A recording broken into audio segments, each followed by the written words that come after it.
reflect cultural values, beliefs, and norms. Art and literature often serve as mirrors of society, showcasing its strengths and weaknesses. By examining these representations, we can gain insights into different cultures and historical contexts. 5. Critique of mimesis. While mimesis is often viewed positively, some critics argue that it can lead to stereotypes or oversimplifications of reality. For example, if a film only portrays one type of character in a certain way, it may reinforce harmful stereotypes rather than provide a nuanced view of reality. Important details. Applications in various arts. Mimesis is a key concept in various art forms, including literature, theater, visual arts, and film. Each medium uses imitation in different ways to convey messages and evoke emotions. Connection to empathy. Mimesis can foster empathy by allowing audiences to experience the emotions and situations of others. When we see characters face challenges or joys similar to our own, we can better understand their perspectives. Evolution of mimesis. Over time, the concept of mimesis has evolved. In modern art, some forms deliberately reject traditional imitation to explore abstraction and subjective interpretations of reality. This shift raises questions about what constitutes reality in art. Examples to illustrate the concepts. Example in literature. A novel like To Kill a Mockingbird by Harper Lee uses mimesis to represent the complexities of racial injustice and moral growth in a small southern town. The characters' experiences reflect real societal issues, allowing readers to engage with important themes. Example in visual arts. A realistic painting of a bustling city street captures the vibrancy and chaos of urban life. The artist imitates the scene to evoke feelings of excitement or nostalgia in the viewer. Example in film. The movie The Pursuit of Happiness tells the true story of Chris Gardner's struggles with homelessness and fatherhood. Through mimesis, the film portrays real-life challenges and triumphs, allowing audiences to empathize with Gardner's journey. Summary. Mimesis is the concept of imitation or representation in art and literature, reflecting reality and human experiences. It has philosophical roots and serves as a tool for understanding emotions, cultural values, and societal issues. While it can foster empathy and connection, it is also important to recognize its limitations and potential for oversimplification. Understanding mimesis is valuable for interpreting various forms of art and literature, making it relevant for your preparation for the CPC exam. Enactment, a simple explanation. What is enactment? Enactment is a technique used in therapy, particularly in family and group therapy, where individuals act out situations or roles to explore their feelings, behaviors, and relationships. This method allows clients to express themselves and gain insights into their interactions with others in a safe and controlled environment. Key concepts. 1. Role-playing. Enactment often involves role-playing, where clients take on different roles within a scenario. For example, a family member might act out a conversation they wish they could have with another family member. This helps them practice communication and see the situation from different perspectives. 2. Experiential learning. Enactment is based on the idea that people learn and understand better through experience. By acting out situations, clients can gain insights into their feelings and behaviors in real-life contexts, making the therapeutic process more impactful. 3. Expressing emotions. Enactment provides a safe space for clients to express emotions that they might find difficult to articulate in words. For instance, a person may feel anger toward a parent but struggle to communicate that directly. By enacting a scene, they can express those feelings more freely. 4. Identifying patterns. Through enactment, clients can identify patterns in their behaviors and interactions. For example, a client might realize they always take on a submissive role in family discussions. Understanding this pattern can help them work toward healthier dynamics. 5. Therapist role. The therapist facilitates the enactment by guiding the process, observing the interactions, and providing feedback.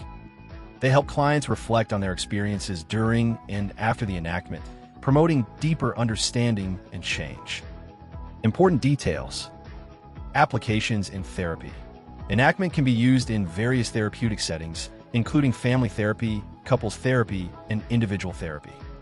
It is particularly useful for addressing communication issues, unresolved conflicts, and emotional expression. Cultural sensitivity. When using enactment, therapists must be sensitive to cultural backgrounds, as different cultures may have varying norms around expression and communication. Understanding these differences can help the therapist create a more effective therapeutic environment. Limitations. While enactment can be a powerful tool, it may not be suitable for everyone. Some individuals might feel uncomfortable with role-playing or may struggle with expressing emotions in this way. Therapists need to assess each client's readiness for enactment. Examples to illustrate the concepts. Example in family therapy. Imagine a teenager who feels ignored by their parents. In a therapy session, the therapist might ask the teenager to enact a conversation where they express their feelings of neglect. The parents can then take on their roles and respond.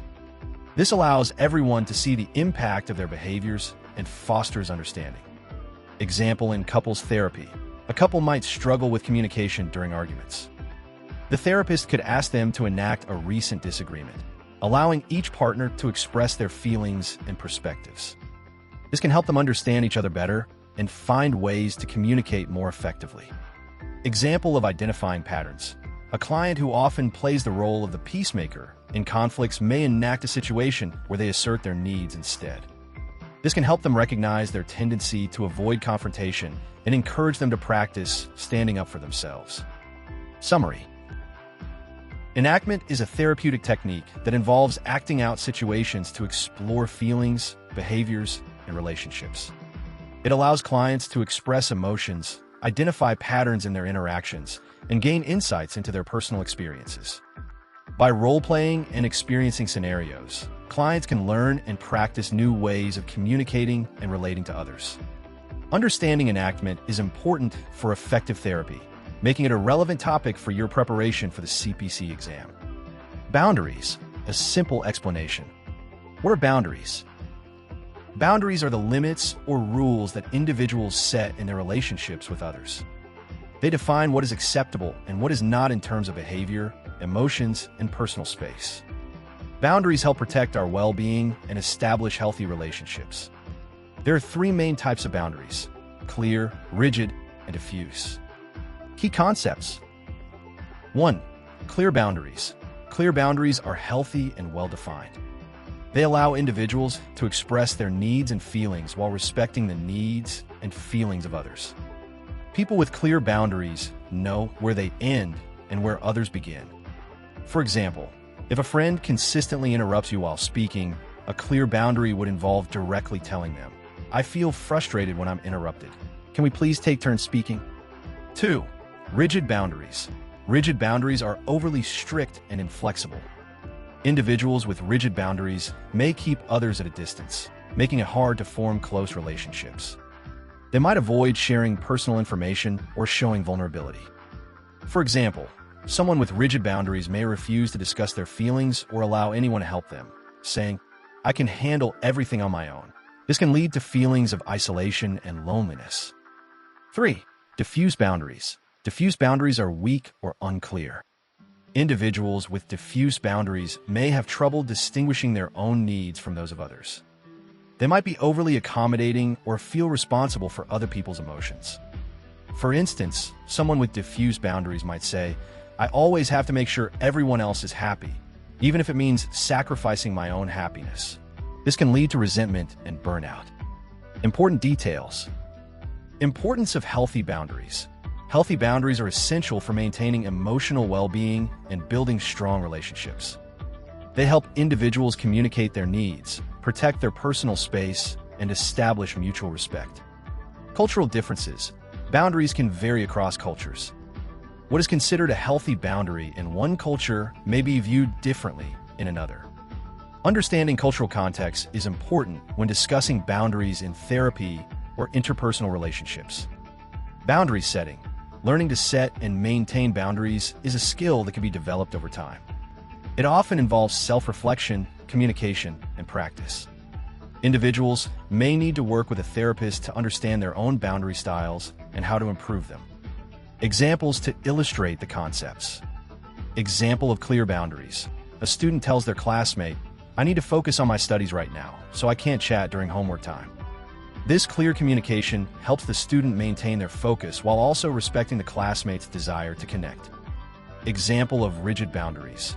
A person who has been hurt in past relationships may refuse to date anyone, insisting, "I don't need anyone in my life." While this protects them from potential hurt, it also prevents them from experiencing love and connection. Example of diffuse boundaries. A person in a group project might take on all the work to avoid conflict, saying, "I don't want to upset anyone." This can lead to stress and resentment, as they feel overwhelmed while trying to please everyone. Summary. Boundaries are essential limits that define how we interact with others. Understanding the differences between clear, rigid, and diffuse boundaries can help individuals create healthier relationships. Clear boundaries promote mutual respect and communication. Rigid boundaries can lead to isolation, and diffuse boundaries may result in feelings of overwhelm and resentment. Learning to establish and maintain healthy boundaries is important for emotional well-being and is valuable knowledge for your preparation for the CPC exam. Changing boundaries, boundary marking. A simple explanation. We're changing boundaries and boundary marking. Changing boundaries and boundary marking are concepts related to how we define and adjust the limits in our relationships with others. These boundaries can shift based on different circumstances, experiences, or personal growth. Understanding how to mark and change boundaries is essential for maintaining healthy relationships and personal well-being. Key concepts. 1. Changing boundaries. This refers to the process of adjusting the limits we set in our relationships. As people grow and situations evolve, our needs and comfort levels may change. For example, a teenager may start with more rigid boundaries with their parents, but later shift to clearer, more open boundaries as they gain independence. 2. Boundary marking. Boundary marking is the act of clearly defining and communicating our boundaries to others. This includes stating what is acceptable behavior and what is not. For example, if someone feels uncomfortable with how often a friend calls or texts, they may say, "I appreciate our friendship, but I need some time alone. Can we check in less frequently?" 3. Importance of flexibility. Boundaries are not set in stone. They can and should be flexible based on context. For instance, during a stressful time, someone might need to strengthen their boundaries to protect their emotional health. Conversely, during a supportive phase, they might relax their boundaries to allow for more connection. 4. Self-reflection. To change boundaries effectively, individuals must engage in self-reflection. This means considering their feelings, needs, and the dynamics of their relationships. Understanding what feels comfortable or uncomfortable helps in making informed decisions about boundary adjustments. 5. Communication skills. Clear communication is essential for boundary marking. When individuals express their boundaries clearly, it helps others understand their limits and reduces the risk of misunderstandings. For example, if a colleague often interrupts during meetings, someone might say, "I feel unheard when I'm interrupted. I'd appreciate it if we could let each person finish speaking before responding." Important details. Recognizing boundary violations. It's important to recognize when boundaries are being crossed or violated. This awareness can trigger a need to change those boundaries. For instance, if a friend frequently makes jokes at someone else's expense, the affected person might realize they need to set a boundary around what kind of humor is acceptable. Cultural influences. Boundaries can be influenced by cultural norms and values.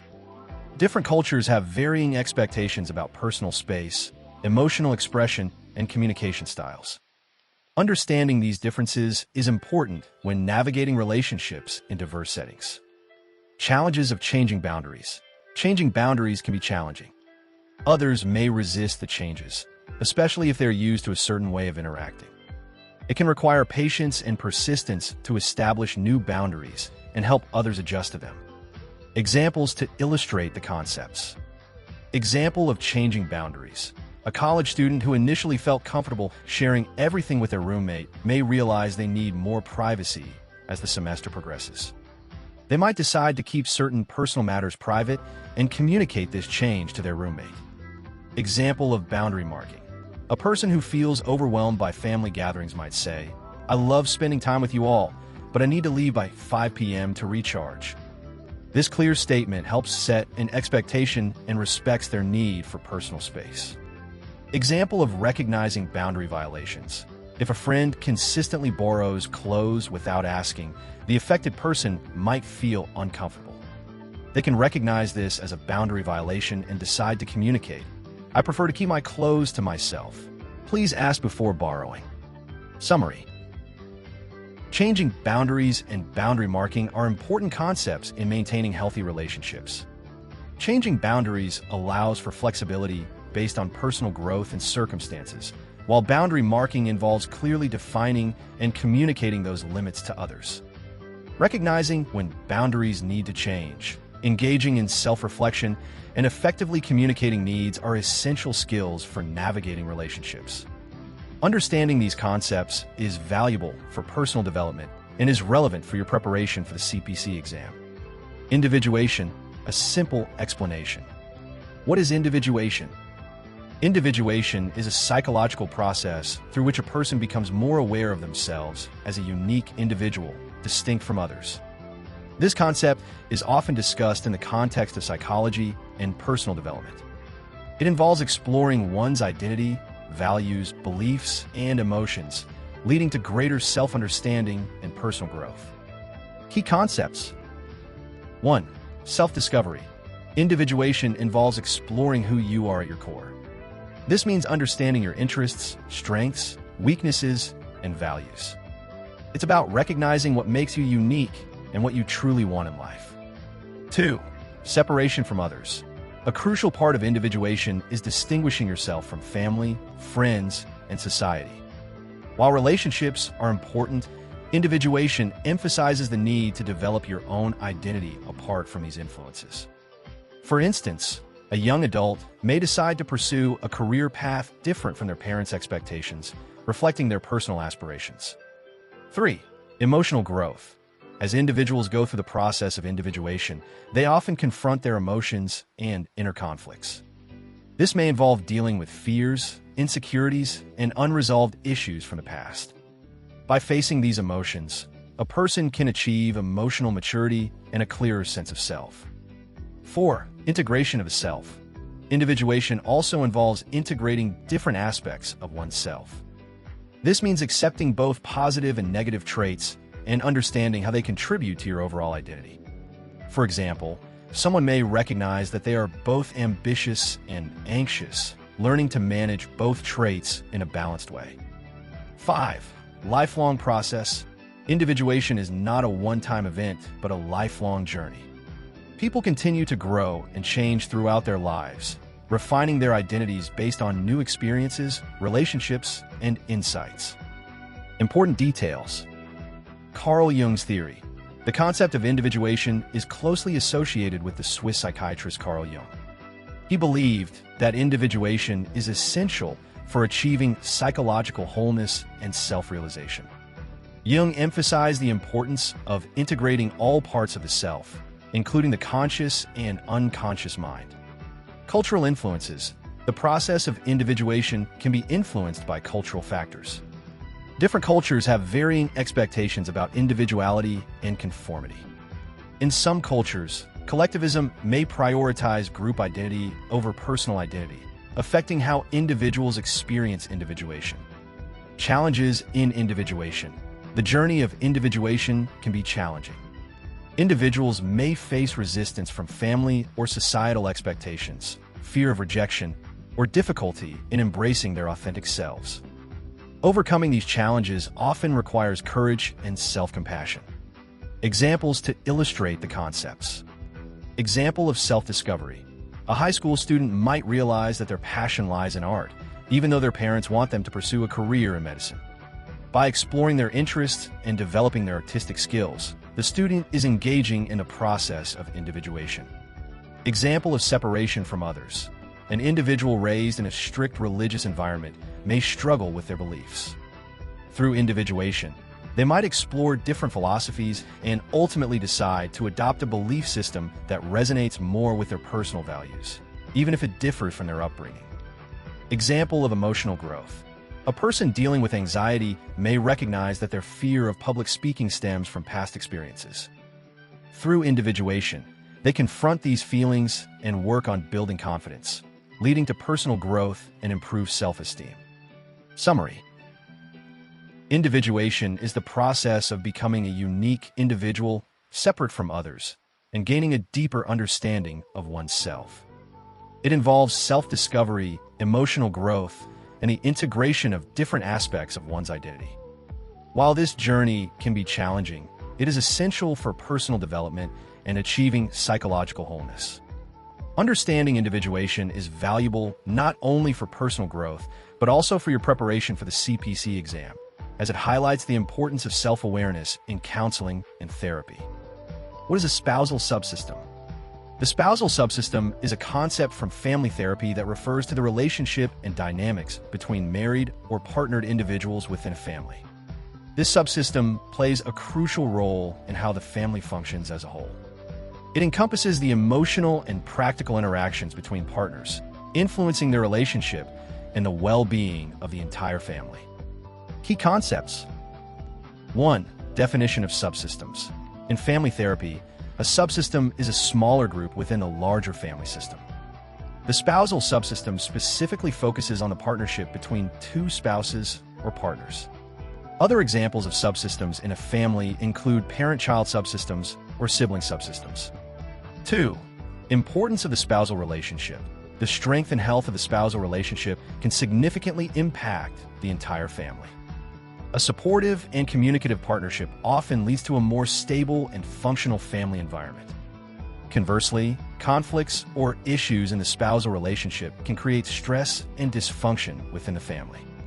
3. Communication patterns. Effective communication within the spousal subsystem is essential. Partners need to express their needs, feelings, and concerns openly. Poor communication can lead to misunderstandings, resentment, and conflict. For example, if one partner feels overwhelmed with household responsibilities but doesn't communicate this, it can create tension in the relationship. 4. Role of boundaries. Healthy boundaries within the spousal subsystem are important for maintaining individual identities while also fostering a strong partnership. Partners should respect each other's personal space, emotions, and needs. For instance, if one partner needs alone time to recharge, the other should understand and support that need. 5. Impact of external factors. The spousal subsystem can be influenced by external factors such as stress from work, financial pressures, or extended family dynamics. These external stressors can affect how partners interact and support each other. For example, if one partner is dealing with job loss, it may put strain on the relationship, requiring both partners to navigate these challenges together. Important details. Therapeutic focus. In therapy, addressing the spousal subsystem can help couples identify and work through issues affecting their relationship. Therapists may encourage partners to explore their communication styles, conflict resolution strategies, and overall emotional connection. Cultural considerations. The dynamics of the spousal subsystem can vary based on cultural norms and values. Different cultures may have unique expectations regarding gender roles, decision-making, and parenting, which can influence how partners interact within their relationship. Growth and development. Over time, the spousal subsystem can evolve as partners grow and change. Major life events, such as having children, moving, or experiencing illness, can shift the dynamics of the relationship. Couples may need to adapt and redefine their roles to maintain a healthy partnership. Examples to illustrate the concepts. Example of healthy communication. A couple might regularly schedule time to discuss their feelings and any issues in their relationship. This open dialogue can help them address concerns before they escalate into larger conflicts, strengthening their partnership. Example of boundaries. If one partner is working longer hours and feels exhausted, they might express this to their spouse, saying, "I need some quiet time after work to recharge." This boundary allows both partners to understand each other's needs and maintain a supportive environment. Example of external stressors. If a couple is facing financial difficulties, they may experience increased tension. Acknowledging the stress and working together to create a budget can help them navigate the challenges as a team, reinforcing their bond. Summary. The spousal subsystem refers to the relationship dynamics between married or partnered individuals within a family. It is essential for the overall health of the family system, as it impacts communication, boundaries, and the ability to navigate external stressors.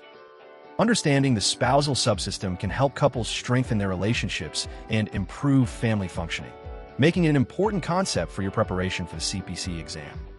What is a structural map? A structural map is a visual tool used in family therapy to help understand the relationships and dynamics within a family. It provides a clear representation of how family members interact with one another, highlighting their roles, connections, and boundaries. This map helps therapists see the family structure and identify areas that may need attention or change. Key concepts. 1. Family structure. The structural map illustrates the organization of a family, including who is related to whom and how they relate to each other. It shows the family hierarchy, such as who the parents are, their children, and any extended family members involved. 2. Subsystems. Within the family, there are often smaller groups called subsystems. For example, the parental subsystem includes the parents, while the sibling subsystem includes the siblings. A structural map can help identify these subsystems and how they interact with each other. 3. Boundaries. The map also highlights the boundaries between family members and subsystems. Healthy boundaries define how much interaction is appropriate between family members. For instance, clear boundaries might show that parents have their own space and decision-making authority separate from the children. 4. Roles and dynamics. A structural map can reveal the roles that different family members play, such as the caretaker, the peacemaker, or the rebel. Understanding these roles helps therapists see how each member contributes to the family dynamics and where changes may be needed. 5. Visual representation. The structural map is usually drawn as a diagram, using lines and symbols to represent relationships. This visual aspect makes it easier to see patterns and connections, which can be helpful during therapy sessions. Important details. Therapeutic tool. Therapists use structural maps during sessions to facilitate discussions about family dynamics. It serves as a reference point for exploring issues and developing strategies for improvement. Identification of problems. By examining the structural map, therapists can identify unhealthy patterns, such as enmeshment or disengagement. Recognizing these patterns can guide the therapeutic process. Cultural considerations. Family structures can vary widely across different cultures. A structural map should take cultural norms into account, as they can influence roles, boundaries, and relationships within the family. Examples to illustrate the concepts. Example of a structural map. Imagine a family with 2 parents and 3 children. The structural map might show the parents at the top, connected by a line to each other, and then lines extending down to each child. If one child is particularly close to one parent, this connection can be shown with a thicker line. This visual representation helps identify the strength of relationships. Example of subsystems. In a family where the parents often argue, the structural map might show the children as forming a sibling subsystem to support each other. This could be represented by a circle around the siblings, indicating their close bond separate from the conflict between the parents. Example of boundaries. If the parents are overly involved in their children's lives, the structural map might portray weak boundaries. This could be shown by dashed lines connecting the parents and children, indicating a lack of separation. The therapist can then work with the family to establish healthier boundaries. Summary. A structural map is a valuable tool in family therapy that visually represents the relationships, roles, and boundaries within a family. By using this map, therapists can better understand family dynamics, identify problems, and facilitate discussions about change. Understanding structural maps is important for recognizing how families function and for preparing for the CPC exam, as it highlights key concepts in family therapy and dynamics. J. Haley, a simple explanation. Who is J. Haley? J. Haley was an influential American psychotherapist and a key figure in the development of family therapy. He is best known for his work in strategic family therapy and for his innovative approaches to understanding and treating psychological issues within the context of family. Dynamics. His ideas have shaped modern therapy practices and continue to be relevant in the field today. Key concepts. 1. Strategic family therapy. Haley is known for developing strategic family therapy, which focuses on changing specific behaviors within the family system. Rather than just talking about problems, this approach involves creating strategies to alter interactions and improve relationships. The therapist actively engages with the family to identify and implement these strategies. 2. Focus on power dynamics. Haley emphasized the importance of understanding power dynamics within families. He believed that every family has its own hierarchy and that conflicts often arise from struggles for power or control. By examining these dynamics, therapists can help families address underlying issues and improve their functioning. 3. Interventions. Haley was known for his direct and often unconventional interventions. He would sometimes assign tasks or homework to families to encourage them to change their behaviors. For example, if a couple argued frequently, he might ask them to agree on a specific time each week to discuss their issues, thereby reducing spontaneous conflicts. 4. Use of paradox. One of Haley's techniques involved using paradoxical interventions, where the therapist would prescribe the problem behavior. For example, if a family member was overly anxious about a situation, the therapist might tell them to worry even more. This can help clients see the absurdity of their behavior and lead to change. 5. Emphasis on communication. Haley believed that effective communication is crucial for resolving conflicts and improving relationships. He trained therapists to help families express their feelings and thoughts in constructive ways, reducing misunderstandings and fostering healthier interactions. Important details. Influence of Milton Erickson. Haley was heavily influenced by the work of Milton Erickson, a renowned psychiatrist known for his innovative use of hypnosis and strategic therapy. Haley adopted many of Erickson's techniques and ideas, integrating them into his own therapeutic approach. Family dynamics. Haley's work highlighted the importance of viewing psychological issues in the context of family dynamics. He believed that understanding how family members interact can provide valuable insights into individual behavior and mental health. Training and education. Haley co-founded the Mental Research Institute in Palo Alto, California, where he trained therapists and conducted research on family therapy techniques. His contributions to education and training have had a lasting impact on the field. Examples to illustrate the concepts. Example of strategic family therapy. If a teenager is acting out at home, a therapist using Haley's approach might work with the family to identify specific patterns that contribute to the behavior. They might assign tasks, such as having the parents spend one-on-one time with the teenager to strengthen their relationship and reduce conflict. Example of power dynamics. In a family where one parent is overly controlling, Haley might help the family recognize this dynamic and encourage the other parent and children to assert their needs and desires more openly. This could involve role-playing scenarios to practice effective communication. Example of paradoxical intervention. If a couple struggles with intimacy because they fear rejection, the therapist might suggest that they intentionally avoid intimacy for a week. This unusual request can help them confront their fears and realize how much they truly desire closeness. Summary. J. Haley was a pioneering figure in family therapy, known for developing strategic family therapy and emphasizing the importance of family dynamics and communication in understanding psychological issues. His innovative techniques, such as paradoxical interventions and direct strategies, have shaped modern therapeutic practices.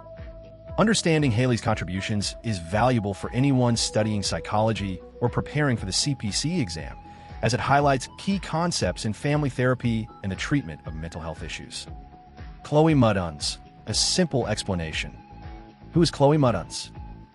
Chloe Mudduns is a prominent figure in the field of family therapy and is known for her innovative contributions to strategic family therapy.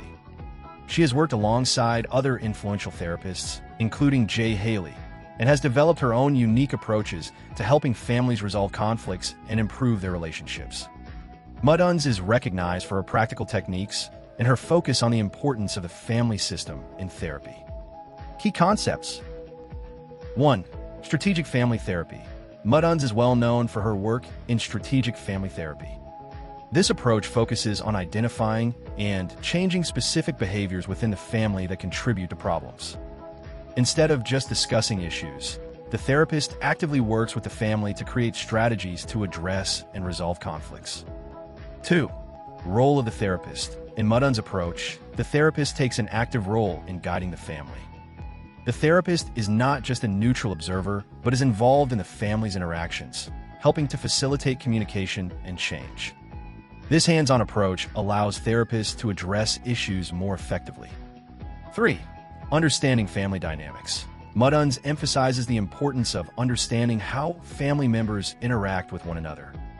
She believes that many psychological problems arise from unhealthy patterns of communication and behavior within the family. By exploring these dynamics, therapists can identify the root causes of issues. 4. Paradoxical interventions. Like J. Haley, Mudunz uses paradoxical interventions where the therapist might suggest that a family member do the opposite of what they typically would do. For example, if a child is overly compliant, the therapist might encourage the child to assert themselves more. This technique can help family members see their behaviors in a new light and promote change. 5. Focus on solutions. Mudun's therapy is solution-focused. Rather than getting stuck in the problems, she encourages families to identify strengths and resources they can use to create positive changes. This optimistic approach helps families feel empowered to address their issues. Important details. Cultural awareness. Mudunz is aware of the impact of cultural factors on family dynamics. She emphasizes the need for therapists to consider cultural backgrounds and values when working with families to ensure that interventions are respectful and relevant. Training and education. Chloe Mudunz has contributed to the education and training of therapists through workshops, seminars, and publications. She has shared her methods and insights with many professionals in the field, enhancing the practice of family therapy. Innovative techniques. Mudunz has developed various techniques and interventions to help families communicate more effectively and resolve conflicts. Her creative approach allows therapists to tailor their methods to meet the specific needs of each family. Examples to illustrate the concepts. Example of strategic family therapy. If a family is struggling with a teenager who is frequently acting out, a therapist using Mudun's approach might work with the family to identify how their interactions contribute to the behavior. The therapist may encourage the parents to set clear expectations and consequences, helping to create a more structured environment. Example of paradoxical intervention. If a couple is experiencing tension because one partner feels neglected, the therapist might suggest that the couple take a week off from their usual routines and intentionally avoid spending time together. This unusual request can help them realize how much they value their time together and motivate them to make positive changes. Example of solution-focused therapy. During therapy sessions, a family might discuss their strengths, such as their ability to support each other during tough times. The therapist encourages them to build on these strengths to address current challenges, helping them to feel more hopeful and capable. Summary. Chloe Mudunz is a key figure in family therapy, known for her contributions to strategic family therapy and her innovative approaches to resolving family conflicts. By focusing on family dynamics, using paradoxical interventions, and promoting a solution-focused mindset, she helps families improve their relationships and communication. Understanding Mudun's work is important for anyone studying psychology or preparing for the CPC exam, as it highlights essential concepts in family therapy and the treatment of psychological issues. Directives, prescriptions, a simple explanation. Or directives and prescriptions. In the context of therapy, particularly in family and strategic therapy, directives and prescriptions are specific instructions or tasks given by the therapist to clients. These tasks are designed to help clients change their behaviors, improve relationships, or address specific issues within their family dynamics. The goal is to encourage positive change and facilitate problem-solving in a practical way. Key concepts. 1. Directives. Directives are clear and specific instructions given by the therapist. They guide clients on what actions to take or behaviors to change. For example, a therapist might instruct a couple to have a weekly date night to improve their communication and connection. 2. Prescriptions. Prescriptions are a type of directive that involves suggesting that clients engage in a particular behavior or experience, often in a way that seems counterintuitive. For example, a therapist might tell a family to argue more openly in therapy sessions if they tend to suppress their conflicts. This approach can help the family confront issues that need to be addressed. 3. Behavioral change. Both directives and prescriptions aim to create behavioral changes in clients. By following these tasks, clients can learn new ways of interacting and relating to each other, which can lead to healthier family dynamics. 4. Active engagement. Directives and prescriptions require clients to be actively engaged in their therapy process. Instead of just talking about problems, clients are encouraged to take concrete steps to address their issues. This active involvement can lead to more meaningful progress in therapy. 5. Paradoxical techniques. Prescriptions often involve paradoxical techniques, where the therapist asks clients to do something that seems to go against their usual patterns of behavior. This can help clients see their situations from a different perspective, making it easier to change. Important details. Therapeutic goals. The specific directives or prescriptions given by the therapist are tailored to each client's unique situation. They are designed to help clients achieve their therapeutic goals, whether that's improving communication, resolving conflicts, or understanding each other better. Monitoring progress.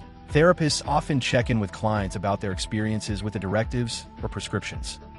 This feedback helps therapists adjust their approach if needed and ensures that the tasks are having the desired effect. Cultural sensitivity. When giving directives or prescriptions, therapists must consider the cultural backgrounds of their clients. What works for one family may not be appropriate for another. Being aware of cultural differences is important for effective therapy. Examples to illustrate the concepts. Example of a directive. A therapist working with a couple might say, "I want you to each write down 3 things you appreciate about each other and share them during your next session." This directive encourages positive communication and helps the couple focus on their strengths rather than just their conflicts. Example of a prescription. If a family frequently avoids discussing their problems, the therapist might prescribe, "For this week, I want you to argue about one topic you usually avoid." Make it a point to express your feelings openly. This prescription encourages the family to confront issues instead of suppressing them, which can lead to breakthroughs in their communication. Example of behavioral change. A parent struggling with a rebellious teenager might receive a directive to spend one-on-one time with their child, doing an activity the teenager enjoys. This can help rebuild trust and improve their relationship. Summary. Directives and prescriptions are important tools used in therapy to guide clients toward positive change. They involve specific tasks or instructions that encourage clients to engage actively in their therapy process. By focusing on behavioral change and using paradoxical techniques, therapists can help clients address issues and improve their family dynamics. Understanding these concepts is valuable for anyone studying psychology or preparing for the CPC exam, as they highlight effective strategies in therapy.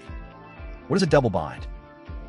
A double bind is a situation where a person receives contradictory messages or demands from someone else, making it impossible to respond in a way that satisfies both demands. This creates confusion and can lead to feelings of helplessness or frustration. The term is often used in psychology to describe communication patterns that can cause emotional stress and contribute to mental health issues. Key concepts. 1. Contradictory messages. In a double bind, the person gets conflicting messages from someone else. For example, a parent might say, "I want you to be independent," but then also say, "You need to ask me for permission for everything." This creates confusion because the child can't follow both instructions at the same time. 2.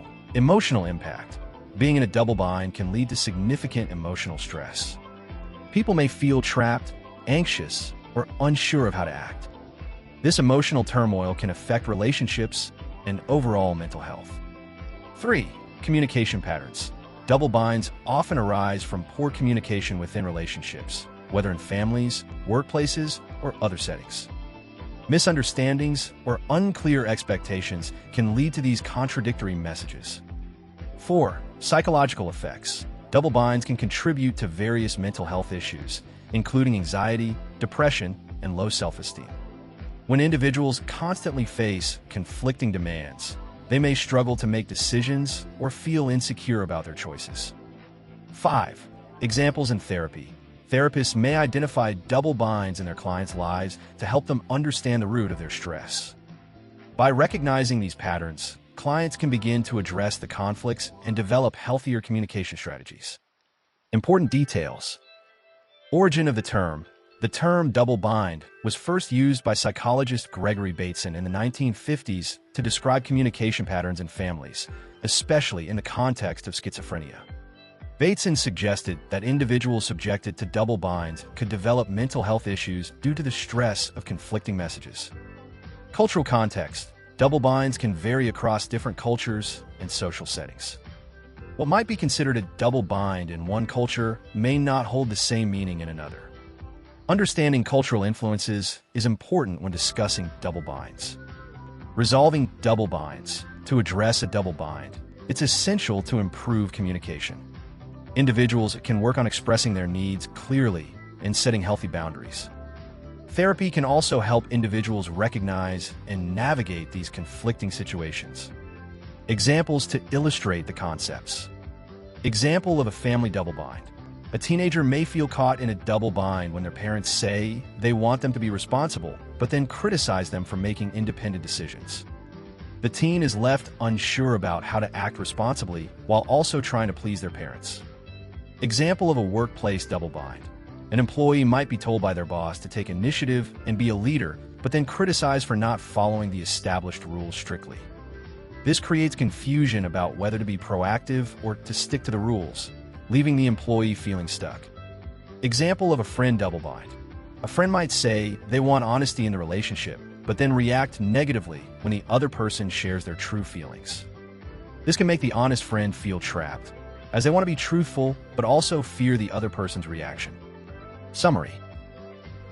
A double bind is a communication situation where a person receives contradictory messages that make it difficult to respond appropriately. This can lead to confusion, emotional stress, and mental health challenges. Understanding double binds is important for improving communication and resolving conflicts in relationships. Recognizing these patterns can help individuals develop healthier ways to interact and express their needs, making this concept relevant for anyone studying psychology or preparing for the CPC exam. Paradoxical intervention, a simple explanation. What is paradoxical intervention?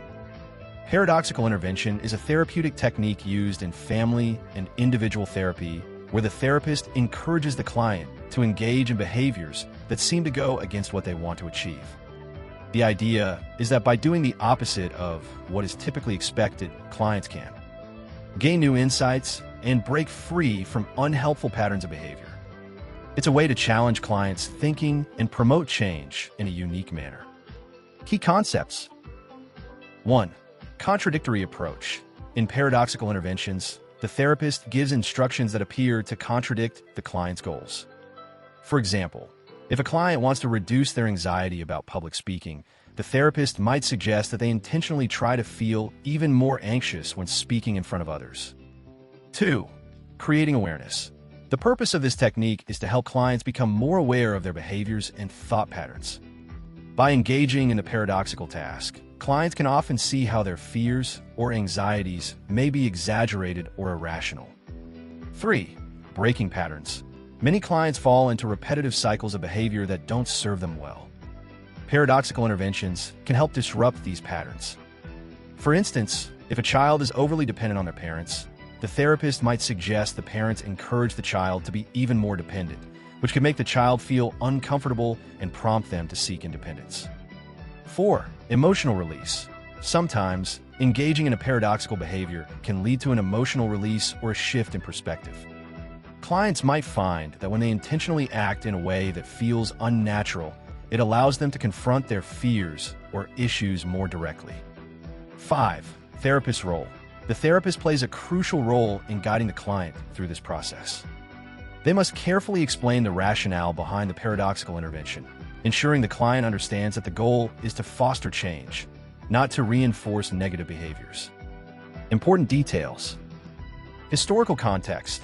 Paradoxical intervention is often associated with the work of therapists like Milton Erickson, who believe in the power of using unexpected strategies to bring about change. His innovative techniques have influenced many modern therapeutic practices. Cultural sensitivity. When using paradoxical interventions, therapists must consider cultural differences. What may work for one individual or family might not be appropriate for another. Understanding the client's background is essential for effective therapy. Potential risks. While paradoxical interventions can be effective, they can also backfire if not handled correctly. Clients might misinterpret the therapist's intentions or feel confused, so it's important for therapists to monitor their clients' reactions and adjust their approach if necessary. Examples to illustrate the concepts. Example in anxiety treatment. A therapist working with a client who has a fear of failing at work might say, "I want you to write down all the ways you can fail, and then focus on making sure you fail at least one of those things this week."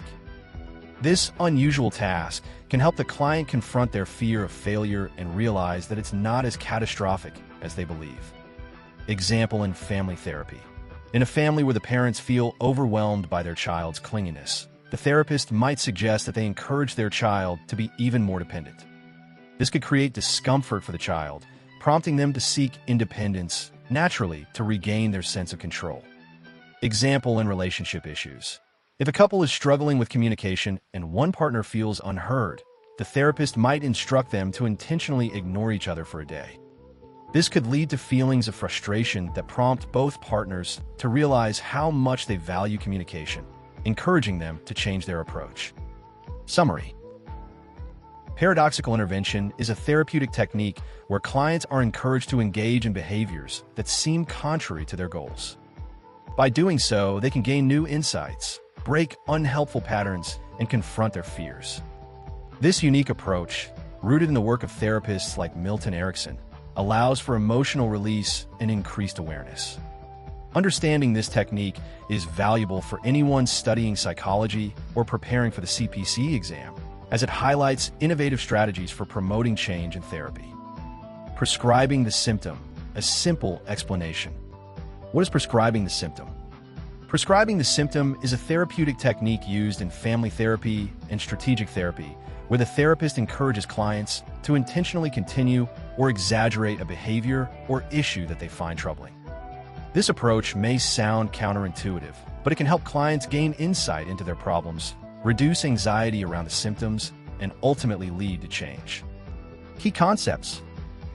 1. Understanding the behavior. Instead of directly trying to eliminate the problematic behavior or symptom, the therapist asks the client to focus on it. For example, if someone is anxious about public speaking, rather than trying to reduce that anxiety, the therapist might suggest they deliberately feel more anxious when speaking. 2. Changing perspective.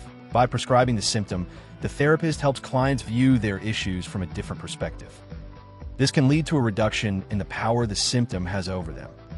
The client may realize that the anxiety isn't as overwhelming as they thought. 3. Reducing resistance. Clients often resist change because they fear the unknown or feel pressure to act differently. When the therapist encourages them to embrace the symptom instead, it can lower their resistance to change. They may feel less anxious about the behavior because they're no longer fighting against it. 4. Encouraging responsibility. This technique can also help clients take responsibility for their behaviors. When they're told to continue a symptom, they become more aware of their choices and may start to think about how they can change those choices in the future. 5. Therapeutic alliance. The success of this approach relies on a strong therapeutic relationship. Clients must trust their therapist and feel safe exploring their symptoms without judgment. The therapist's role is to guide them through this process with empathy and understanding. Important details. Historical context. The technique of prescribing the symptom is associated with the work of therapists like Milton Erickson, who believe in using unconventional methods to help clients gain insights and foster change. His innovative approaches have influenced modern therapeutic practices. Cultural sensitivity. Therapists must be culturally aware when using this technique. What works for one individual or family may not be appropriate for another, depending on cultural backgrounds and values. Potential risks. While prescribing the symptom can be effective, it may not work for everyone. Some clients might feel confused or misunderstood, so it's crucial for therapists to monitor their clients' reactions and adjust their approach as needed. Examples to illustrate the concepts. Example in anxiety. If a client struggles with anxiety about social situations, the therapist might say, "For this week, I want you to go to a social event and try to feel as anxious as possible." Embrace that anxiety. By doing this, the client may realize that their anxiety is manageable and that they can still engage with others despite it. Example in family dynamics. In a family where a child is overly dependent on their parents, the therapist might suggest that the parents allow the child to become even more dependent for a short period. This could lead to discomfort for everyone involved, prompting the child to recognize the need for independence. Example in relationship conflicts.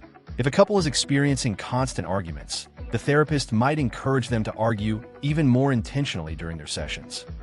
This could help them confront the underlying issues causing the arguments, leading to more productive discussions about their relationship. Summary.